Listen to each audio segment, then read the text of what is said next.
Praise the lord. మన రక్షకుడును ప్రభు అయిన యేసుక్రీస్తు నామములో మీ అందరికీ ప్రభు పేట వందనాలు తెలియజేస్తున్నాను. దేవుని మహాకృపను బట్టి దైవజ్ఞ మినిస్ట్రీస్ ద్వారా డైలీ మన్నా అనే కార్యక్రమం ద్వారా దేవుని వాక్యాన్ని అందిస్తూ ఉన్నాం. ప్రతి ఉదయాన్ని వీక్షించండి. దేవుని బిడ్డలారా, దేవుని నుండి వచ్చేటువంటి ఆశీర్వాదాన్ని పొందుకోవాలని ప్రభు పేట మనవి చేస్తూ ఉన్నాను. సామెతల గ్రంథం నుండి 16వ అధ్యాయము 21వ వచనాన్ని ఒకసారి జ్ఞాపకం చేసుకుందాం. జ్ఞాన హృదయుడు వివేకి ఎనబడును, రుచిగల మాటలు పలుకుట వలన విద్య ఎక్కువగును. దేవుడు తన పరిశుద్ధ వాక్యమును దీవించినగాక. దేవుని బిడ్డలారా గమనించండి, దేవుని వాక్యం చెప్తుంది కదా, రుచిగల మాటలు పలుకుట విద్య ఎక్కువ అవుతుందని దేవుని వాక్యం అంటుంది. రుచి కలిగినటువంటి మాటలు, మీ మాటలు ఎలా ఉండాలంటే దేవుని వాక్యం చెప్తుంది కదా, మీ మాటలు ఉప్పు వేసినట్టు ఉండాలంటండి. దేవుని వాక్యం చెప్తుంది దేవుడు లోకానికి వెలుగై ఉన్నాడని దేవుని వాక్యం చెప్తారు. రుచి కలిగినటువంటి వాటిని గురించి మనం ఆలోచన చేస్తే దేవుని బిడ్డలారా, చాలా సందర్భాల్లో కొన్ని విషయాలు మనం జ్ఞాపకం చేసుకోవచ్చు. రుచి కలిగినటువంటి ఫ్రూట్స్ ఉంటాయి కదండి, రుచి కలిగినటువంటి స్వీట్స్ ఉంటాయి, రుచి కలిగినటువంటి ఆహార పదార్థాలు ఉంటాయి. రుచి కలిగినటువంటి ఆహార పదార్థాలను భుజించినప్పుడు ఎంత తృప్తిగా ఉంటుందండి. రుచి కలిగినటువంటి ఫ్రూట్స్ను భుజించినప్పుడు ఎంత తృప్తిగా ఉంటుందండి. రుచి కలిగినటువంటి కొన్ని స్వీట్స్ మనం ఆరగించినప్పుడు ఎంత మధురంగా ఉంటుంది చూడండి దేవుని బిడ్డలారా. అలాగనే దేవుని వాక్యం ఉంటుంది కదా, ఈరోజు రుచి కలిగినటువంటి మాటలను గూర్చి దేవుని వాక్యం చెప్తుంది. నీ నోట ఏ మాటలు ఉండాలో తెలుసండి, రుచి కలిగినటువంటి మాటలు. దేవుని బిడ్డలారా, ఈరోజు నీ నోట శాపగ్రస్తమైనటువంటి మాటలు ఉంటున్నాయా? నీ నోట ఇతరులను భయపెట్టేటువంటి మాటలు ఉంటున్నాయా? నీ నోట ఇతరులను హింసించేటువంటి మాటలు నీవు కలిగి ఉన్నావా? దయచేసి గమనించు. నీ నోట ఎటువంటి మాటలు ఉండాలి తెలుసా? రుచి కలిగినటువంటి మాటలు ఉండాలి. కొంతమందిని ఆదరించేటువంటి మాటలు నీ నోట రావాలి.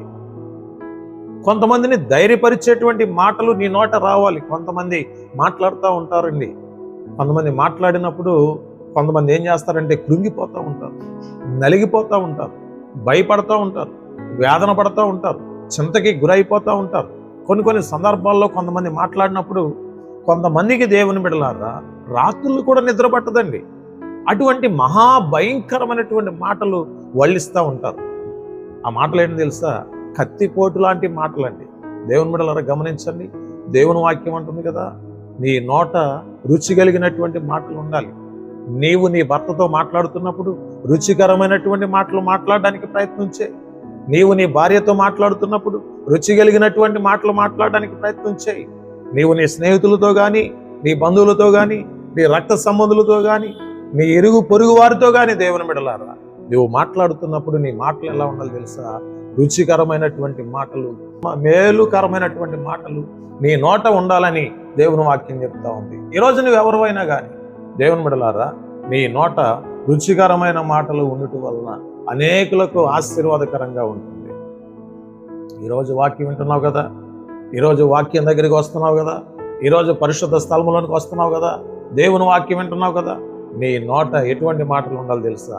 మంచి రుచికరమైన మాటలు, ఇతరులకు మేలును కలిగించే మాటలు, ఇతరులకు ఉపకారము కలిగించేటువంటి మాటలు నీ నోట ఉండాలి తప్ప ఇతరులను పాడు చేసేటువంటి మాటలు, ఇతరులను హింసించేటువంటి మాటలు, ఇతరులను బాధించేటువంటి మాటలు నీ నోట రానియకు. దేవుని బిడ్డలారా, నువ్వెంత చక్కగా మాట్లాడితే, ఎంత ఒబీడియన్స్గా మాట్లాడితే, ఎంత తగ్గించుకుని మాట్లాడితే, ఎంత దీనత్వంతో మాట్లాడితే అంతగా నీ ఎదుటిన్నటువంటి మనుషులు కూడా నిన్ను చూసి సంతోషించడం ప్రారంభిస్తారు.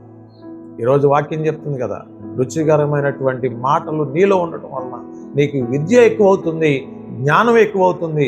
అంతేకాదు దేవుని బిడ్డలారా, నీవు ఆశీర్వదించబడతావు, వరదెలుతావు. అన్ని విషయాల్లో పరిశుద్ధాత్మ దేవుడు నిన్ను ముందుకు నడిపిస్తాడు.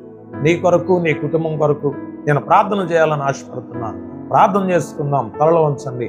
మహాపరిశుద్ధుడైన తండ్రి, మీకు వందనాలు, స్తోత్రాలు. ఈ డైలీ మన్నా అనే కార్యక్రమం ద్వారా ఎంతమంది అయితే నీ వాక్య సందేశాన్ని వింటున్నారో వారందరినీ మీరు దీవించండి ప్రభువా, అభిషేకించండి. ప్రతి ఒక్కరి జీవితంలో అద్భుతాలు, మహత్కార్యాలు యేసు నామములో జరుగును గాక. మీ సేవకుని యొక్క తండ్రి ప్రార్థన అంగీకరించి మా బిడ్డలందరినీ ముట్టి స్వస్థపరిచి అద్భుతాలు చేయమని యేసు నామములో ప్రార్థిస్తున్నాము తండ్రి. ఆమేన్. Praise the lord.